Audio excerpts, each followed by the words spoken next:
Rational functions are composed of several aspects that we're going to have to determine in order for us to graph a rational function. Now, a rational function consists of rational expressions, just like what we've dealt with for the last several weeks. We had to simplify rational expressions by addition, subtraction, multiplication, and division. We had to just do basic simplification within a single rational expression. So now, what we're going to be doing is finding aspects of rational functions. So what we're going to do is we're going to go through what these aspects are, and we're going to learn how to find these things, all right? And then we will begin our practice. Now, I don't know how much practice we're going to get to today. Most of today is just going to be learning new things. Now, some of y'all, it may not be new, but for most people it is. Now, the first thing we're going to learn how to find from a rational function is the vertical asymptote. Now, an asymptote is an invisible line that a graph approaches but never touches. Now, you can't see invisible, can you? So if I'm using an invisible line on the graph, I can do that. I can draw my graph such that it approaches an asymptote, but I like to make what's invisible visible. All right? We use a dotted line for that. So this dotted line represents a line that's not graphed. Okay? It's not actually graphed. It's not part of the curve. But it is part of the overall function and what it means, everything means. So we use a dotted line to draw an asymptote. Now, a vertical asymptote is a vertical dotted line. Again, an asymptote is a line that a graph approaches but never touches. So for example, if I were to draw something like this, okay, this curve is approaching, it's getting closer and closer and closer and closer forever. It will continue to get closer, but it will never touch it. Now, you know, if you put that in real life, you couldn't really do it. Like in football, when we have a penalty that puts it half the distance to the goal, you can keep having penalties that put it half the distance to the goal. But the closer to the goal line that it gets, you know what that official would do? He'd pick the ball up and put it right back down where it is. Because you can't get any closer. I mean, how much closer is that? You know what I'm saying? You can't. So, in reality, you know, this kind of doesn't make sense. But in theory, or it's not theory, it is reality. But in physical things, we can't keep getting closer without touching it, basically. But in math, your curve is getting closer and closer and closer and closer and closer for infinity, but never touching that. Imagine, you know, an electric fence. You don't want to touch that electric fence. You can get close to it as much as you want. As close as you want to get. But until you touch it, it's not going to do anything. All right? But when you touch it, it shocks you. Well, we're getting closer and closer and closer, but we're not touching it. So imagine that this dotted line is kind of like an electric fence. Now, exactly. So a vertical asymptote will always have an equation of a vertical line. So we know that vertical lines always are x equals a number. So in this case, this vertical line is at -1, so it will be x equals -1. That would be the equation of the vertical asymptote. All right? Now, how do we find a vertical asymptote of a rational function? It's pretty simple. But before you can find anything, you've got to make sure all parts, numerator and denominator, are factored. The denominator is factored.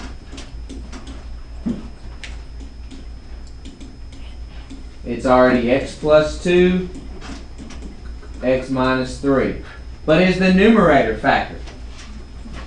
No, but it can be. So what would it factor into? Anybody know? 2 and 8. 2 and 8. So would the 2 be negative or would the 8 be negative? The 8. Because the 6 is negative. So now we've got it in factored form. Now once we factor everything, there may be some factors that cancel. The x plus 2's cancel. So what you want to do is go ahead and cancel the factors that cancel. Draw lines through them. The parts that cancel are not included when we find our vertical asymptote. The part in the denominator, just the denominator, that is left over is how we find our vertical asymptote. The vertical asymptote, we use VA to abbreviate. The vertical asymptote is going to be whatever makes that last remaining factor, whatever the remaining factor is, whatever makes that 0, that is your vertical asymptote. Now, we've done this many times, right? We've done things, restrictions, what can the denominator not be, what can the denominator not be. So what is it that makes that denominator 0? In this factor only? Positive 3. That's my vertical asymptote. How hard is that? Not hard. Okay? Now, that's how you find the vertical asymptote. Again, you factor everything that can be factored. You cancel everything that can be canceled. And then once you've got it canceled, you look at what's left in the denominator. And whatever makes that denominator 0, that's your vertical asymptote. So A equals 3. All right, now, that's the vertical asymptote. In rational functions, we may also have a horizontal asymptote. And so, we're going to take a few more notes. Now, there's going to be more here. All right, so go ahead and copy this down. Okay, so the horizontal asymptote faces 3 conditions, 3 circumstances that arise when it comes to finding what the horizontal asymptote is. Now remember, this is formative skills assessment time. When we name a horizontal line, what variable do we use? Y. Y. Very good. So y equals some number is going to be the equation of a horizontal asymptote. Now again, we use a dotted line because it's technically invisible. All right, now in our function, same function we had previously, f of x equals x minus 8 times x plus 2 over x plus 2 times x minus 3. Notice again that the x plus 2 is canceled out. Now, the first condition of finding a horizontal asymptote is if the degree of the numerator equals the degree of the denominator, then the horizontal asymptote equals the ratio of leading coefficients. Now, a ratio is just a fraction. So if you look at the degree of the numerator, it's 2. Why? Because x squared, x times x is x squared, and that's a degree of 2. Same thing with the denominator. X times x is x squared, degree of 2. So the degrees are the same. What are the leading coefficients? Now remember, a leading coefficient is the number in front of the highest degree term. So x squared has a leading coefficient of what? 1. So 1 over 1 equals 1. So y equals 1. That's our horizontal asymptote for this problem. There's only 1 for this problem. Now, could there be more than 1 horizontal asymptote? Yes. I guess there could be. All right. But for this problem, there's 1. Number 2, the second condition. If the degree of the numerator is less than the degree of the denominator, then the horizontal asymptote is y equals 0 every time. Every single time. So, notice that if I have x squared over x cubed, the degree of the numerator is less than the degree of the denominator, right? So therefore, it's y equals 0, horizontal asymptote, no matter what. You don't have to think anymore about it. It's y equals 0. So the y equals 0 is the y-axis, horizontal, x-axis, sorry. X-axis. The third condition, if the degree of the numerator is greater than the degree of the denominator, then there is no horizontal asymptote. Now, no does not mean 0. No means none. 0 is a number. None means it doesn't exist at all. So there's not one on the graph at all. If the numerator has a lesser degree, I said that wrong, greater degree than the degree of the denominator. All right, now, the next thing, and we're going to look at some examples in a video in just a minute, so I'm not going to go further with horizontal asymptote right now. The next topic is a hole. A hole. So copy this down.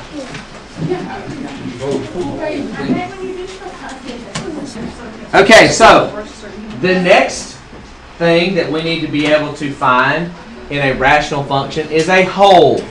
Now, rational functions will not always have holes. All right? But this one that we're working on now does.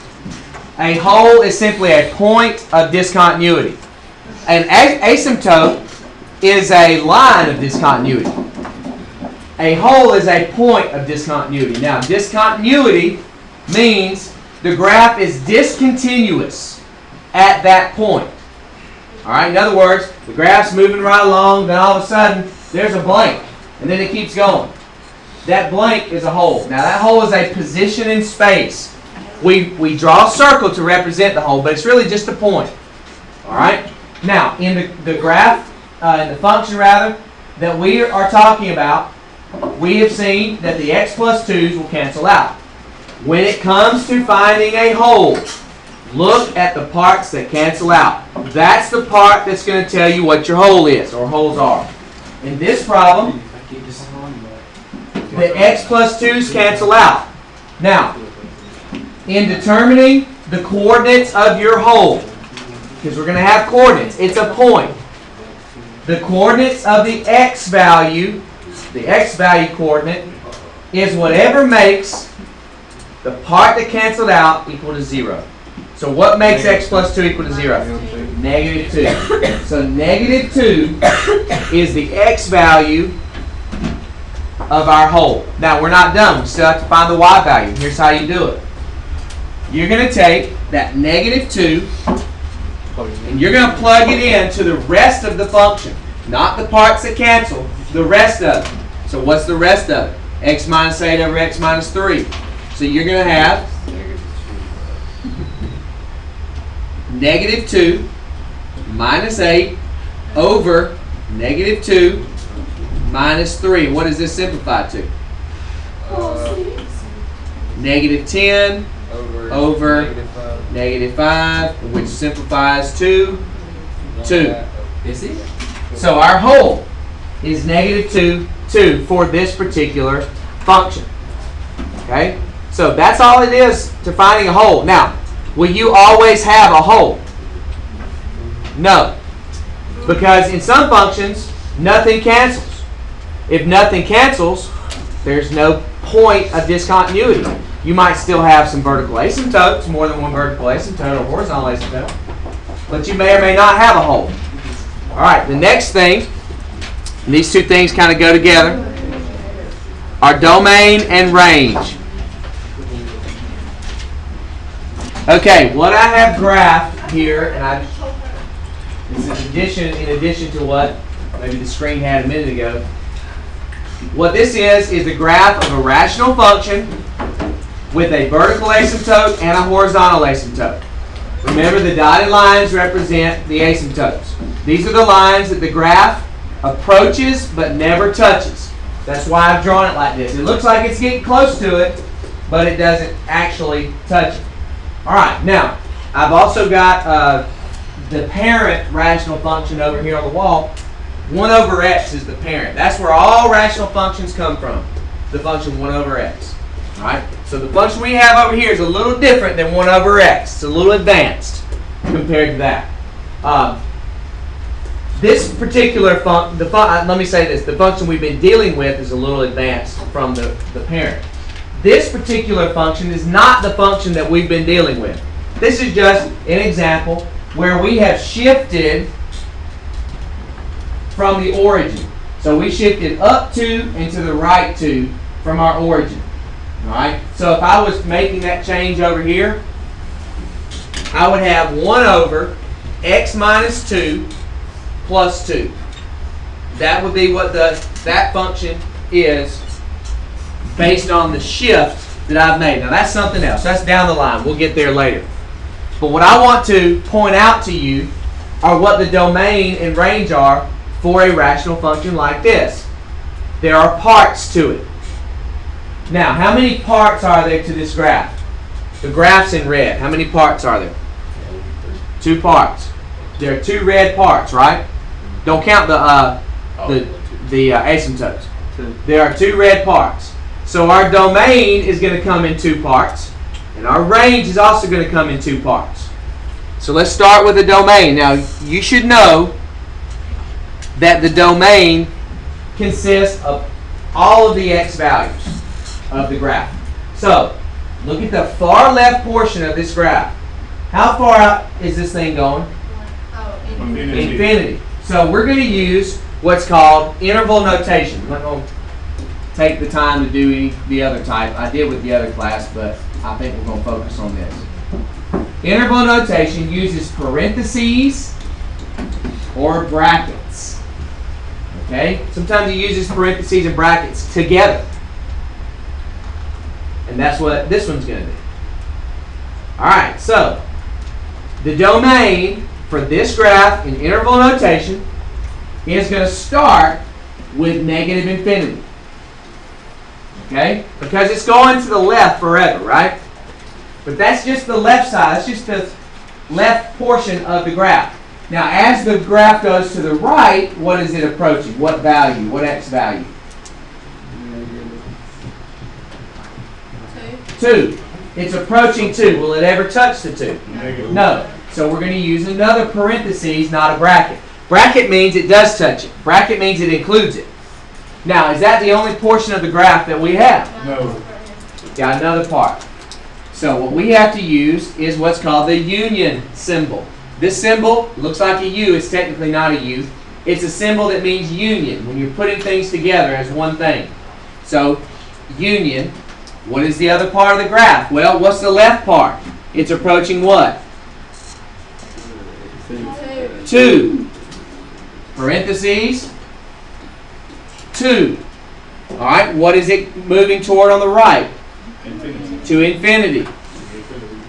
So there's your domain.